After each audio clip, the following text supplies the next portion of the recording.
Bismillahirrahmanirrahim. Innal hamdalillah nahmaduhu wa nasta'inuhu wa nastaghfiruh wa na'udzu billahi min shururi anfusina wa min sayyiati a'malina may yahdihillahu fala mudilla lahu wa may yudlil fala hadiyalah. Wa asyhadu an la ilaha illallah wahdahu la syarikalah wa asyhadu anna Muhammadan abduhu wa rasuluhu la nabiyya ba'dah. Allahumma salli wa sallim wa barik ala nabiyyina Muhammadin wa ala alihi wa sahbihi wa man tabi'ahum bi ihsanin ila yaumiddin, amma ba'd. Kaum muslimin dan muslimah rahimani wa rahimakumullah. Alhamdulillah di kesempatan kali ini kita bisa berjumpa kembali dalam rangka untuk memanfaatkan waktu yang Allah Subhanahu wa taala berikan kepada kita untuk kemudian bertafaqquh fiddin, mempelajari suatu hal yang wajib bagi kita, yaitu berkaitan dengan masalah agama kita. Dan masih berkaitan dengan masalah tema tazkiyatun nufus, pensucian jiwa. Maka pada kesempatan sore hari ini kita akan bahas berkaitan di antara penyakit hati, yaitu riya, yaitu keinginan untuk dilihat orang lain dalam masalah ibadah. Kaum muslimin yang semoga dirahmati oleh Allah Subhanahu wa taala. Allah Subhanahu wa taala sampaikan di surat Al-Bayyinah ayat yang kelima, wa ma umiru illa liya'budullaha mukhlishina lahuddin hunafa wa yuqimus shalah wa yu'tuz zakah wa dzalika dinul qayyimah. Allah Subhanahu wa taala katakan, dan tidaklah mereka diperintahkan kecuali untuk beribadah kepada Allah Subhanahu wa taala dengan memurnikan agama untuknya, hunafa, dan juga dalam keadaan lurus, condong kepada kebenaran dan ketaatan, wa yuqimus shalah, dan juga Allah perintahkan supaya mereka menegakkan salat, wa yu'tuz zakah, dan Allah perintahkan mereka untuk menunaikan zakat, dan Allah katakan wa dzalika dinul qayyimah, dan itu adalah agama yang lurus, agama yang kokoh. Maka tujuan pembicaraan secara khusus pada ayat kelima di surat Al-Bayyinah ini adalah untuk orang Yahudi dan Nasrani. Namun kita bisa tarik makna umum, bisa kita terapkan dan bisa kita maknai secara umum untuk semua hamba Allah Subhanahu wa taala pun berlaku ayat ini. Maka Allah Subhanahu wa taala sampaikan, dan tidaklah mereka diperintah oleh Allah Subhanahu wa taala kecuali untuk beribadah kepada Allah Subhanahu wa taala dengan memurnikan agama untuknya. Maka tidaklah kita diperintahkan oleh Allah Subhanahu wa taala, dan Allah ciptakan di muka bumi ini kita kecuali supaya kita beribadah kepada Allah Subhanahu wa taala dan mengikhlaskan agama ini hanya untuk Allah Subhanahu wa taala. Dan di antara makna ikhlas itu adalah dengan Anda beribadah kepada Allah Subhanahu wa taala hanya Anda harapkan balasan dari Allah Subhanahu wa taala. Maka ikhlas dalam beribadah, ikhlas dalam beragama, itu adalah dengan Anda taat kepada Allah Subhanahu wa taala dan juga menjauhi larangan Allah Subhanahu wa taala, tidak lain karena Anda semata-mata ingin mendapatkan balasan dari Allah Subhanahu wa taala, bukan dari selain Allah Subhanahu wa taala. Maka dalam masalah ibadah yang utama adalah minta balasannya itu adalah kepada Allah Subhanahu wa taala. Minta supaya Allah Subhanahu wa taala memuji kita. Maka kita tidak menginginkan dengan ibadah yang kita lakukan balasan dari selain Allah, dan tidak kita inginkan dari ibadah yang kita lakukan pujian dari selain Allah Subhanahu wa taala. Maka itulah ikhlas dalam beribadah kepada Allah Subhanahu wa taala. Maka bukanlah pengertian ikhlas ketika seseorang beribadah tanpa minta apapun dari Allah, maka ini bukan ikhlas. Apabila seseorang ini beribadah tapi tanpa minta apapun kepada Allah, maka ini bukan ikhlas kepada Allah Subhanahu wa taala. Justru ini merupakan sifat yang sombong. Karena hamba ini harusnya butuh kepada penciptanya, dan kebutuhan hamba kepada penciptanya itu adalah kebutuhan 100%. Tidak bisa terlepas dari penciptanya. Sedetik pun itu manusia sangat membutuhkan Allah Subhanahu wa taala, Tidak bisa satu detik pun manusia itu terlepas dari Allah Subhanahu wa taala. Maka dalam masalah ibadah, maka memang Allah Subhanahu wa taala perintahkan kepada kita untuk beribadah, dan dengan ibadah ini Allah perintahkan kita untuk mendapatkan balasan dari Allah Subhanahu wa taala berupa pahala yang berkali-kali lipat, dan juga yang lebih utama adalah keridhaan Allah dengan Allah berikan kepada kita surganya kelak. Amin. Maka kita beramal ibadah untuk mendapatkan balasan dari Allah. Apabila Anda beribadah namun tidak menginginkan balasan, maka ini adalah kesombongan. Karena seolah-olah Anda tidak butuh dari Allah. Maka tidak benar pemahaman sebagian orang yang mengatakan bahwasanya apabila Anda beribadah tapi mintanya pahala dari Allah, apabila Anda mintanya surga, maka ini bukan ikhlas tapi masih syirik. Maka sebagian orang ada yang salah paham demikian. Ikhlas itu adalah ketika engkau beribadah tidak minta apapun dan tidak berharap apapun. Maka ini kita katakan tidak tepat dalam definisi ikhlas dalam beribadah, karena Allah sendirilah yang kemudian memerintahkan kita untuk beribadah dalam rangka untuk menggapai surga Allah Subhanahu wa taala dan juga pahala Allah Subhanahu wa taala. Maka yang kita cari dengan ibadah itu adalah pujian dari Allah. Maka apabila kita beribadah semata-mata mengharapkan pujian dari Allah, maka apabila dengan ibadah kita dikucilkan, kita dianggap aneh, kita dianggap ekstrim, ataupun cibiran-cibiran yang lainnya dengan kita semakin berusaha taat untuk kepada Allah Subhanahu wa taala, maka cibiran tersebut tidak akan berefek kepada kita. Kenapa? Karena yang kita cari hanyalah pujian dari Allah, bukan pujian dari manusia. Maka terserah manusia ini mau bilang apa, orang lain mau berkomentar apa, apabila yang kita lakukan itu adalah memang perintah dari Allah Subhanahu wa taala, itu merupakan ketaatan dan itu adalah ibadah kepada Allah Subhanahu wa taala, maka kita tetap akan melakukannya dan tetap kita akan berusaha istiqomah dalam melaksanakannya, karena yang kita cari adalah hanya pujian dari Allah. Allah mengatakan apa, Rasulnya mengatakan apa, ini jauh lebih kita pikirkan daripada kita mengurusi dan memikirkan dan mengambil hati apa yang dikatakan oleh orang lain.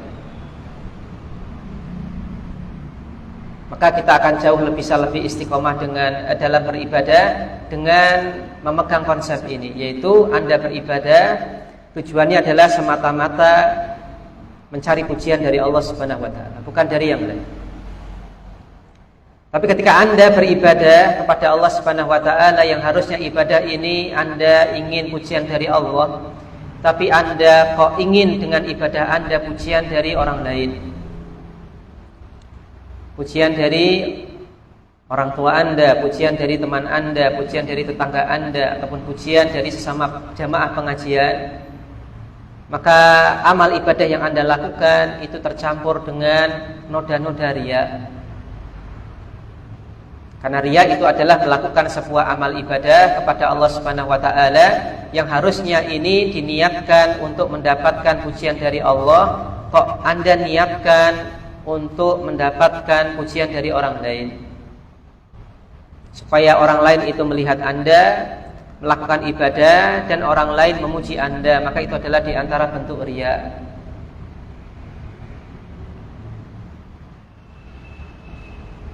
Kaum muslimin semoga dirahmati oleh Allah Subhanahu wa taala. Maka apabila amalan ibadah ini diniatkan untuk mencari pujian dari orang lain, mencari simpati dari orang lain, supaya orang lain itu kemudian mengeluh-elukannya, atau orang lain itu cenderung kepada dirinya, maka ini bukan sebuah ibadah yang diharapkan oleh Allah Subhanahu wa taala, dan ibadah ini tidak diterima oleh Allah Subhanahu wa taala. Maka apabila ada orang yang dia berderma melakukan sedekah, namun sedekahnya ini dia niatkan untuk supaya orang-orang itu simpati kepada dirinya. Dia ada memiliki tujuan tertentu supaya golongannya menang. Kemudian dia meraih simpati massa dengan dia berderma di pondok pesantren A, berderma di pondok pesantren B dan yang lainnya. Maka ini adalah sebuah perbuatan yang dikhawatirkan sangat amat identik dengan riya. Karena Nabi SAW ini dalam masalah sedekah, beliau menyampaikan bahwasanya di antara bentuk sedekah yang paling ikhlas adalah ketika seseorang bersedekah sampai-sampai tangan kirinya tidak mengerti dan tidak tahu apa yang diberikan oleh tangan kanannya. Artinya apa? Artinya ketika seseorang saking ikhlasnya dalam bersedekah dan dalam rangka menjaga keikhlasan sedekahnya, maka dia sembunyikan sedekahnya. Dia lebih memilih bersedekah untuk secara tersembunyi, diam-diam. Nah, dia tidak tampakkan kepada orang lain dalam rangka menjaga keikhlasannya dalam bersedekah.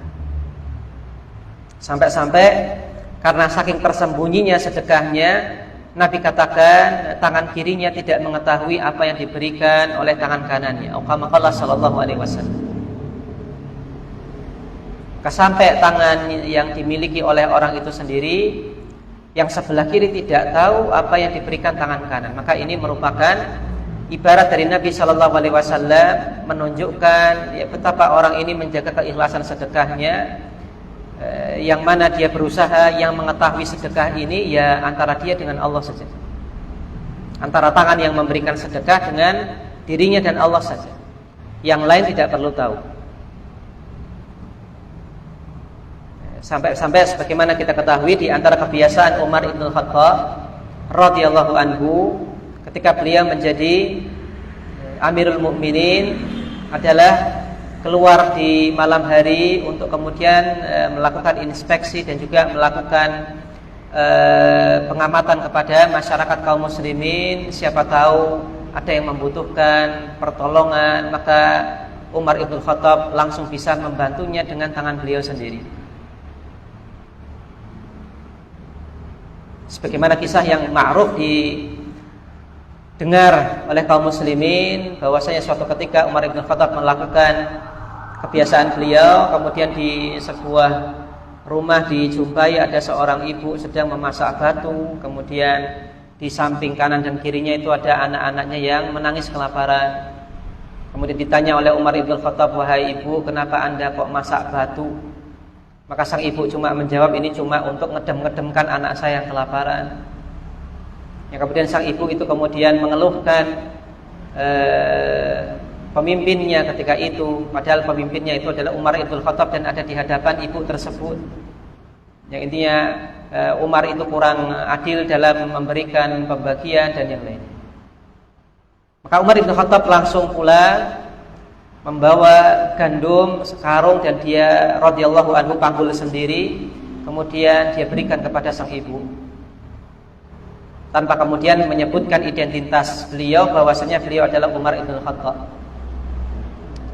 Beliau dengarkan saja keluhan dari sang ibu tanpa kemudian berkomentar apapun dan membocorkan identitas diri beliau bahwasanya beliaulah yang dimaksudkan oleh sang ibu dengan kritikan sang ibu tersebut.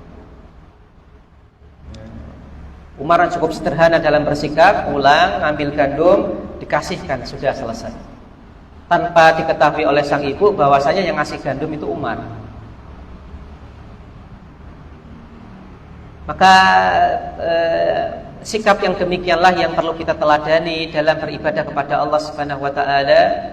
Di antaranya adalah dalam contoh Umar, yaitu dalam bersedekah. Maka pada asalnya dalam sedekah itu lebih baik kita sembunyikan. Yang tahu adalah antara kita dengan Allah Subhanahu wa taala saja. Kalau bisa melakukan hal ini maka lakukan. Karena ini secara umum jauh lebih terjaga keikhlasan dan terhindar dari penyakit riya. Tapi sebaliknya apabila seseorang ini bersedekah kok kemudian tanpa ada kebutuhan kok kemudian diliput, tanpa ada kebutuhan kemudian diupload di sosial media. Kemudian setiap amal kebaikan yang dia lakukan, menyumbang di pondok pesantren, yatim piatu ataupun yang lainnya, tanpa ada kebutuhan, kemudian dia umumkan, maka dikhawatirkan sedekah yang seperti ini akan sangat amat mudah tercampuri dengan penyakit riya, sadar atau tanpa sadar.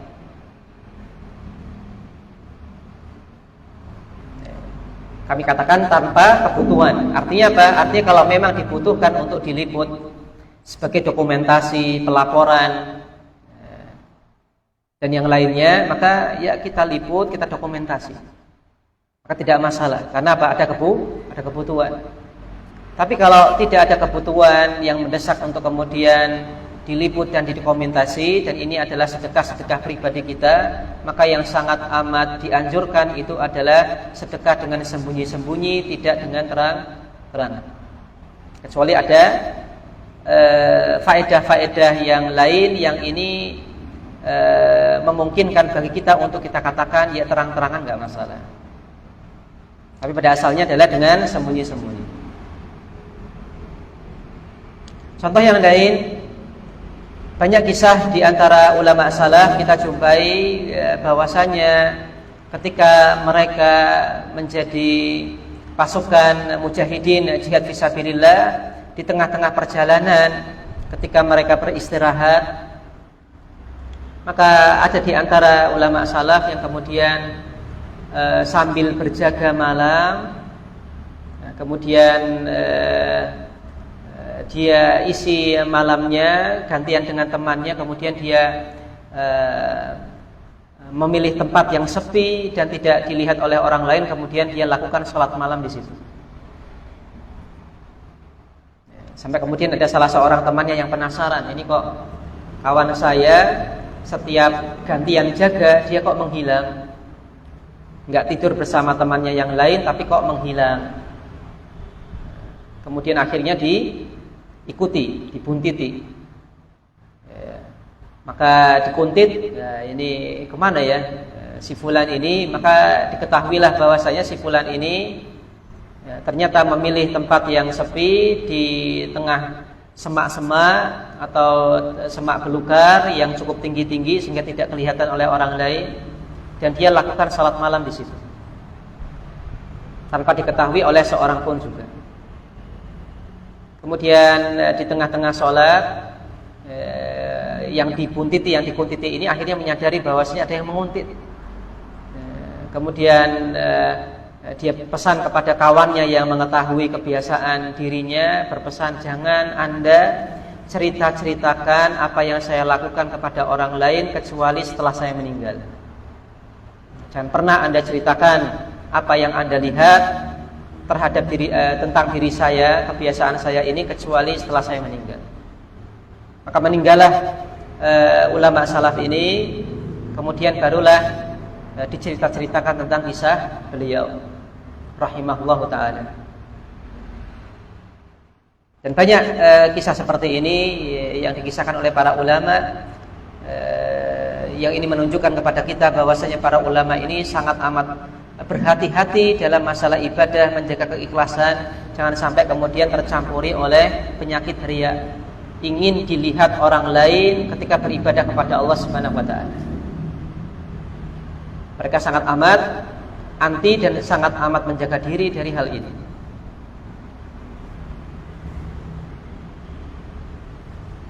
Kaum muslimin yang semoga dirahmati oleh Allah Subhanahu wa taala, ada sebuah hadis yang mungkin perlu kita ingat dalam masalah riya, yaitu hadis dari Abu Sa'id Al-Khudri radhiyallahu anhu, di mana beliau mengatakan, kharaja alaina Rasulullah sallallahu alaihi wasallam. Rasulullah sallallahu alaihi wasallam pernah keluar menemui kami, wa nahnu nadhakaru al-masiha ad-dajjal, dan ketika itu kami sedang mengingatkan akan bahaya Al-Masih Ad-Dajjal. Kami sedang ngobrol tentang Al-Masih Ad-Dajjal. Faqal, maka kemudian Rasulullah sallallahu alaihi wasallam bersabda, ala ukhbirukum, maukah kalian aku beritahu, bima huwa akhwafu alaikum indi minal masihid dajjal, terhadap sesuatu yang aku lebih khawatirkan untuk menimpa kalian daripada fitnah al-masih ad-dajjal. Kaum muslimin yang semoga dirahmati oleh Allah Subhanahu wa taala, maka ada dua tokoh yang kemudian ini dijuluki dengan Al-Masih. Yang pertama adalah Al-Masih Isa bin Maryam, yang kedua adalah Al-Masih Ad-Dajjal. Namun yang perlu kita pahami kembali adalah makna dari Al-Masih yang menjadi julukan dari kedua tokoh ini maknanya berbeda. Maka untuk Nabi Isa alaihissalam, beliau dijuluki Al-Masih, yang maknanya adalah Al-Masih, yaitu yang mengusap. Karena di antara mukjizat beliau adalah dengan beliau usap mata orang yang buta sejak lahir, itu kemudian bisa sembuh. Maka Al-Masih, pada Al-Masih Isa bin Maryam itu merujuk kepada di antara mukjizat Nabi sallallahu alaihi wasallam, yaitu dengan beliau usap maka bisa sembuh atas izin Allah Subhanahu wa taala. Berbeda dengan Dajjal, maka dia dijuluki dengan Al-Masih, maknanya adalah mamsuh al-ain atau mamsuh ihda ainaihi. Maksudnya adalah salah satu dari dua matanya itu mamsuh, terusap, yaitu picak. Terbutakan, yaitu picak sebelah matanya. Maka Dajjal ini dijuluki Al-Masih bimakna mamsuh ihda ainaihi, picak salah satu dari kedua matanya. Maka sama-sama dijuluki Al-Masih, namun maknanya beda. Maka Nabi sallallahu alaihi wasallam bertanya kepada para sahabat beliau, mau tidak kalian aku beritahu tentang sesuatu yang jauh lebih aku khawatirkan menimpa kalian daripada Al-Masih Ad-Dajjal. Qal, maka Abu Sa'id Al-Khudri mengatakan, qulna, kami mengatakan ketika itu, bala, tentunya kami mau wahai Nabi sallallahu alaihi wasallam. Faqal, maka Nabi sallallahu alaihi wasallam kemudian menjawab, menambahkan penjelasan beliau, asyirku al-khafi, yang lebih aku khawatirkan untuk menimpa kalian itu adalah syirik yang samar. Asyirku al-khafi, kesyirikan yang samar. Apa yang dimaksud dengan kesyirikan yang samar? An yakumar rajul yusalli, ada seseorang yang dia salat, fayuzayyinu salatahu, kemudian dia perindah salatnya, perbagus salatnya, lima yara min nadhari rajul, gara-gara agar dilihat oleh orang lain, gara-gara orang lain itu melihatnya. Ya, maka Nabi sallallahu alaihi wasallam ini mengatakan syirik khafi ataupun syirik yang samar ini jauh lebih Nabi khawatirkan daripada kekhawatiran beliau terhadap ditimpanya umatnya dengan ujian Al-Masih Ad-Dajjal.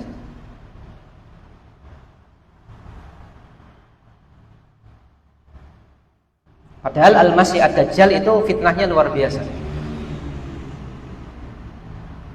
Dia diberikan kemampuan untuk kemudian menghidupkan yang mati, kemudian menyembuhkan yang sakit, dan berbagai macam kemampuan yang lainnya, yang ini dalam rangka untuk menggait orang-orang supaya mengakui bahwasanya dia adalah Rabb, supaya orang itu kemudian menyembah dirinya. Dan banyak yang kemudian tertipu dengan kemampuan Dajjal, sehingga menjadi pengikut Dajjal.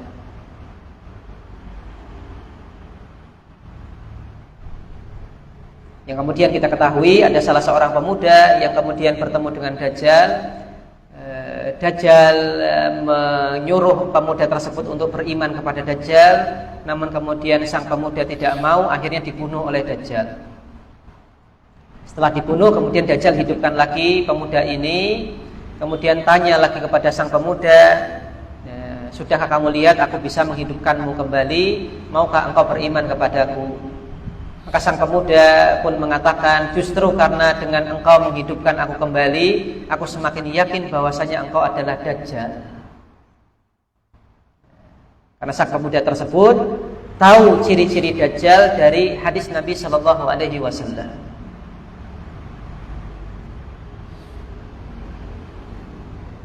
Maka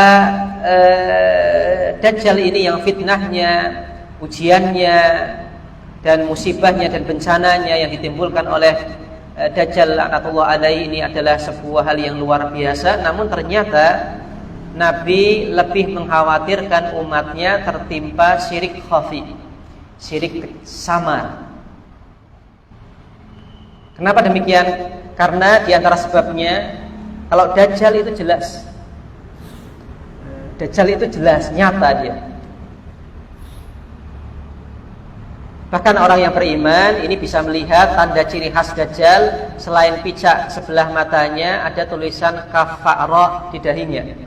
Dan ini hanya bisa dilihat oleh orang yang beriman. Maka orang yang beriman itu bisa melihat dengan jelas, oh ini Dajjal. Tidak samar bagi orang yang beriman. Bagi orang soleh itu tidak samar. Ini Dajjal. Berbeda dengan syirik khafi. Syirik khafi ini itu sangat amat samar hingga orang yang soleh sesoleh-solehnya pun ini masih ada kemungkinan untuk terjangkiti penyakit ini tanpa dia sadari.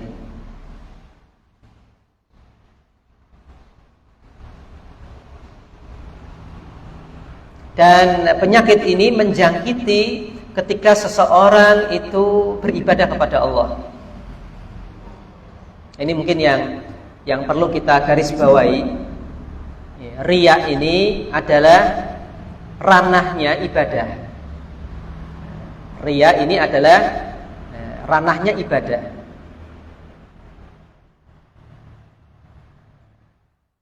Jadi identik dengan ibadah. Jadi ketika seseorang beribadah dan dengan ibadahnya dia ingin dilihat orang lain, dipuji orang lain, nah itu riya. Tapi kalau ranahnya dunia, masalah dunia, misalkan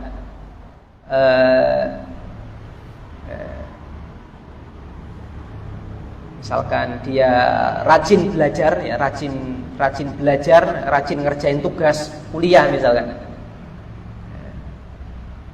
dalam rangka untuk mendapatkan apa? Pujian dari dosen, dalam rangka untuk kemudian dapat kedekatan dengan dosen.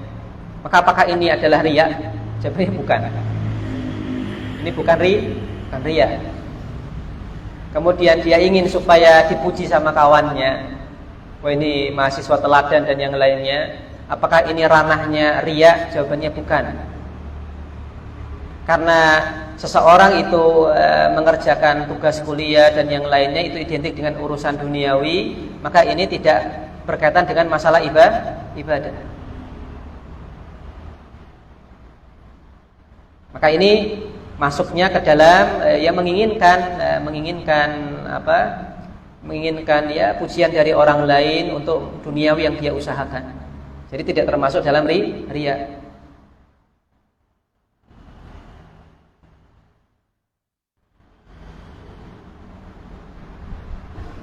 Kemudian misalkan mempertontonkan hasil karyanya dan yang lainnya, apakah ini riya? Tidak. Ya, ini pameran namanya. Supaya dipuji dan yang lainnya itu wajar karena memang itu tujuannya. Maka riya ini identik dengan urusan ibadah. Akan dinamakan riya ketika ini berkaitan dengan ibadah. Adapun dengan urusan duniawi, maka ini tidak kita katakan riya. Meskipun nanti ada unsur mungkin ada yang kita katakan, kita komentar ya ini nggak boleh, ini nggak baik, tapi pada asalnya itu bukan riya. Maka Nabi SAW sampaikan, Yang lebih beliau khawatirkan untuk menimpa umatnya itu adalah syirik khafi. Kemudian beliau contohkan bentuk syirik khafi dalam ibadah sholat, yang mana ibadah sholat ini merupakan ibadah yang paling utama.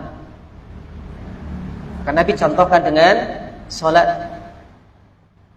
Maka Nabi sampaikan ada seseorang yang sholat, kemudian gara-gara ada orang lain yang melihat dia sholat, kemudian dia perbagus sholatnya. Maka tidak lain dia perbagus sholatnya gara-gara apa? Dilihat oleh orang lain.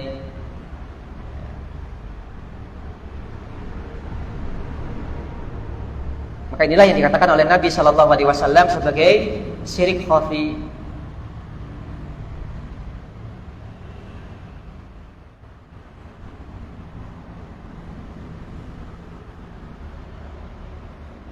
Maka ini sangat amat samar dan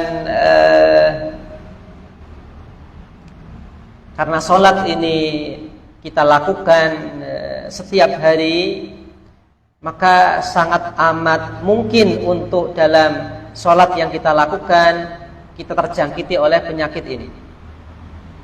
Beda dengan fitnah al-masih ad-dajjal. Kalau fitnah al-masih ad-dajjal itu cuma di akhir zaman, menjelang kiamat. Tapi kalau riya, syirik khafi yang dikatakan oleh Nabi SAW sebagai syirik khafi, maka ini sejak dahulu menjangkiti anak keturunan Adam. Maka dari sisi waktu, kenapa kok syirik khafi lebih berbahaya daripada fitnah al-masih ad-dajjal? Karena fitnah al-masih ad-dajjal itu waktunya terbatas, sedangkan syirik khafi ini tidak terbatas waktunya. Sangat amat mungkin untuk menjangkiti setiap hamba ketika dia beribadah kepada Allah Subhanahu wa ta'ala.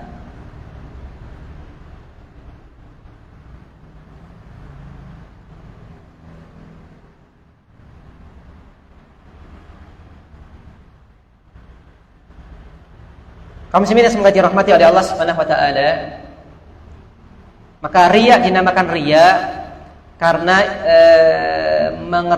merujuk kepada indera yang ini digunakan untuk kemudian dia harapkan. Maka ketika dia beribadah ingin dilihat oleh orang lain, maka inilah riya. Namun apabila dia beribadah dan ingin supaya didengar oleh orang lain, maka kemudian namanya sum'ah. Maka antara riya dan sum'ah itu sebenarnya sama. Yang berbeda adalah indranya saja. Kalau dia perbagus ibadahnya supaya ingin dilihat orang lain, maka itu riya. Kalau dia melakukan sebuah amal ingin supaya didengar oleh orang lain bahwasanya si fulan ini demikian, maka itulah sum'ah. Namun hakikatnya sama, yaitu ketika dia beribadah dia harapkan supaya dapat pujian orang lain, orang lain melihatnya sebagai orang soleh, orang lain melihatnya sebagai orang yang baik, orang lain yang melihatnya sebagai abid dan yang lainnya. Dan amalan yang tercampuri oleh riya, maka ini amalannya tidak diterima oleh Allah Subhanahu wa ta'ala, meskipun secara fikih itu sah. Misalkan orang sholat terpenuhi syarat dan rukun sholat, terpenuhi. Tapi dari sisi hati dia tercampuri riya, dan dia tidak kemudian melawan riyanya ini. Akhirnya sampai kemudian salam, ya, dia tetap dalam keadaan riya. Dia perbagus sholatnya, perkhusuk sholatnya, perlama sholatnya gara-gara apa? Ada orang lain. Dan dia tidak lawan rasa riyanya ini, maka sholat yang tercampuri oleh riya tersebut ini menjadi sholat yang tidak diterima oleh Allah Subhanahu wa ta'ala, meskipun secara hukum fikih ini ya sholatnya sah dalam artian tidak perlu diulang kembali. Namun ini statusnya adalah sholat yang tidak diterima oleh Allah Subhanahu wa ta'ala dan bukan sholat yang bernilai pahala di sisi Allah Subhanahu wa ta'ala. Berbeda halnya ketika seseorang ini kemudian merasa dalam hatinya terjangkiti riya, kemudian dia lawan, tetap beribadah, tetap dalam ibadahnya, dan dia perbagus ibadahnya, tapi dia lawan niatan yang buruk itu, niatan yang tidak ikhlasnya dia lawan. Saya ini perkhusyuk sholat saya perlama bacaan saya itu bukan karena dilihat si fulan, karena pengen enggak, tapi karena saya ingin menambah kualitas saya di hadapan Allah Subhanahu wa taala. Dia lawan. Kemudian sampai akhir sholatnya tetap dia lawan. Maka sholat orang yang seperti ini itu statusnya adalah seperti berjihad di jalan Allah Subhanahu wa taala. Itu dengan dia lawan bisikan-bisikan setan berupa godaan riya, sampai kemudian dia salam, dia tetap dalam keadaan seperti itu, maka insyaallah taala salat yang seperti ini bukan salat yang statusnya riya.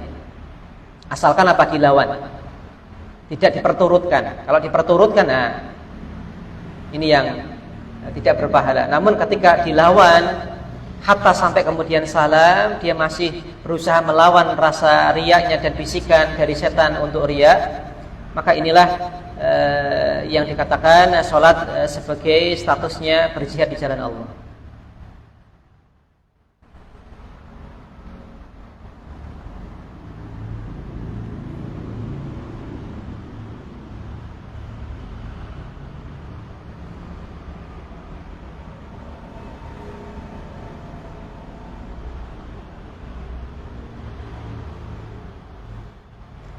Kaum muslimin semoga dirahmati oleh Allah Subhanahu wa taala, sebagai penutup di kajian kita di kesempatan sore hari ini, untuk bagian yang pertama berkaitan dengan masalah riya, insyaallah taala nanti kita akan lanjutkan di pertemuan berikutnya.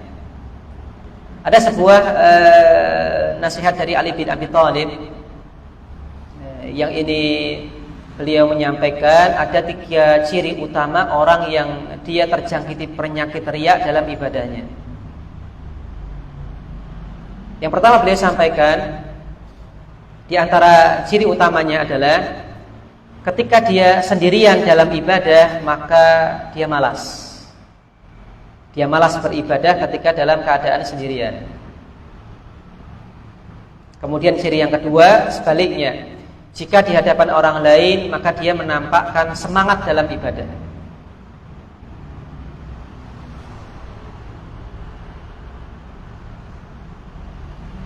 Kemudian ciri yang ketiga, dia baru akan menambah amalannya ketika ada yang memuji dirinya. Dia baru mau menambah amalan solehnya ketika ada yang memuji. Kalau nggak ada yang memuji, ya dia nggak nambah amalannya.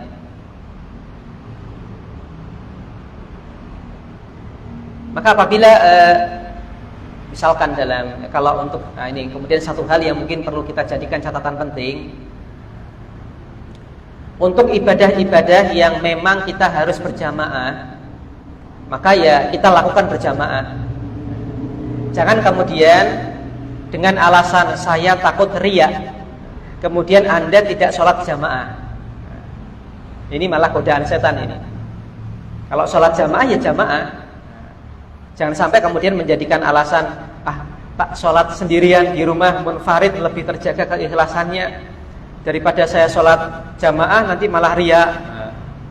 Maka justru ini godaan dari setan, tipu daya setan ini. Maka untuk ibadah yang memang harus kita lakukan terang-terangan, contohnya adalah sholat jamaah, maka ya kita lakukan jamaah.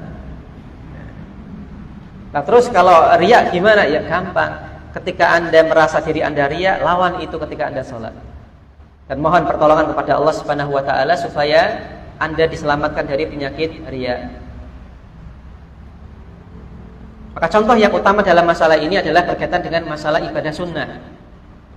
Nah, dalam masalah ibadah sunnah, ketika Anda ibadah sunnah sendirian di rumah Anda, di kos Anda, dan Anda lebih tahu tentang keadaan ibadah sunnah Anda, atau ketika Anda membaca Al-Quran atau berzikir dalam keadaan Anda sendirian dengan kadar yang Anda lebih tahu tentang hal itu, kemudian suatu ketika Anda melakukan ibadah-ibadah sunnah ini kok di hadapan orang lain, nah ketika Anda jumpai perbedaan, nah ini khawatirnya ada penyakit riya yang menjangkiti.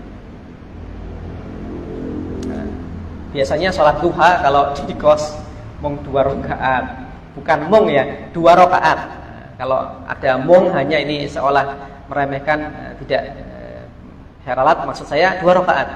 Kemudian kok dilalahnya ada kesempatan sholat duha kok di masjid. Biasanya 2 rakaat kok ini kemudian kok nambah jadi 4 rakaat misalkan. Padahal biasanya nggak kayak gitu. Maka ini ada indikator. Nah, ada indikator, jangan-jangan ada, saya katakan apa? Indikator. Belum 100% belum, tapi indikator, indikasi. Maka Anda perlu kemudian melihat hati Anda, ini 2 rakaatnya ini tadi kenapa ya? Saya tambah kenapa ya? Apa karena yang lainnya juga melakukan sholat duha jadi saya tambah semangat? Maka nggak masalah kalau seperti itu. Karena kadang-kadang kan kita termotivasi untuk menambah ibadah, kenapa? Ada temennya. Kalau nggak ada temennya, kita kurang semangat. Tapi ketika melihat teman-temannya kok semangat, mungkin biasanya baca mau 1 muka mushaf, kemudian teman-temannya kok baca lebih, kemudian nambah, ini nggak masalah. Kenapa? Karena tadi tambahan semangat. Tapi karena kalau misalkan ada tadi niat ingin dipuji, niat ingin dilihat dan yang lainnya, atau niat ingin dibicarakan orang lain, oh si fulan itu ahli sholat duha, oh si fulan. Nah ini yang bermasalah. Maka ketika kita jumpai diri kita dalam keadaan sendiri dengan bersama orang lain, dalam ibadah kita itu kok ada perbedaan, maka perlu kita lihat hati kita, ini kenapa? Karena ini dikatakan oleh Ali bin Abi Thalib sebagai indikasi. Jangan-jangan ini terjangkiti penyakit riya. Kemudian ketika kita tadi nambah amalan jika ada yang memuji. Kalau nggak ada yang muji ya nggak nambah amalan. Misalkan sedekah 20.000 misalkan. Kalau ada orang yang lihat, jos 20.000, aku sedekah ya 5.000 misalkan. Nah, kemudian ditambah. Nah, maka ini hati-hati, ada indikasi. Jangan-jangan ini ada penyakit riya yang masuk dalam hati kita. Saya katakan apa? Indikasi. Bukan tentu 100%. Ini indikasi. Artinya apa? Warning, hati-hati. Periksa hati Anda. Jangan-jangan ada yang tidak ikhlas dalam hati Anda ketika apa? Menambah sedekah Anda. Tapi ada kasus di mana ini memang dalam artian tidak masalah. Misalkan anak kecil kita latih untuk sedekah. Sisihkan, khususkan uang jajanmu 1 hari 1.000, nanti kumpulkan seminggu ada 7.000. Nah 7.000, masukkan ke kotak infak atau berikan kepada temanmu yang memang membutuhkan dan yang lainnya, sedekah. Kemudian seminggu berlalu, sang anak laporan, Pak, Mas tadi masukkan 7.000 di kotak infak di masjid itu. Kemudian kita puji, alhamdulillah, kamu anak yang soleh insya Allah. Boleh tidak? Boleh, nggak masalah. Kita puji anak. Kemudian sang anak tambah semangat sedekah. Itu boleh tidak kasus seperti ini? Jawabannya boleh, nggak masalah. Tidak masalah. Kenapa? Karena ini proses belajar. Nanti kita sembari dia belajar kita kasih tahu, sedekahmu itu niatkan karena Allah. Orang lain lihat tidak lihat tetap sedekah. Ayah tahu tidak tahu kamu tetap sedekah. Ayah sudah membiasakan kamu untuk sedekah. Maka ini proses pendidikan, proses pengajaran. Maka tidak masalah kemudian kita puji, dan ketika sang anak itu kemudian tambah semangat sedekah dan yang lainnya, jangan kemudian kita katakan, oh kamu riya.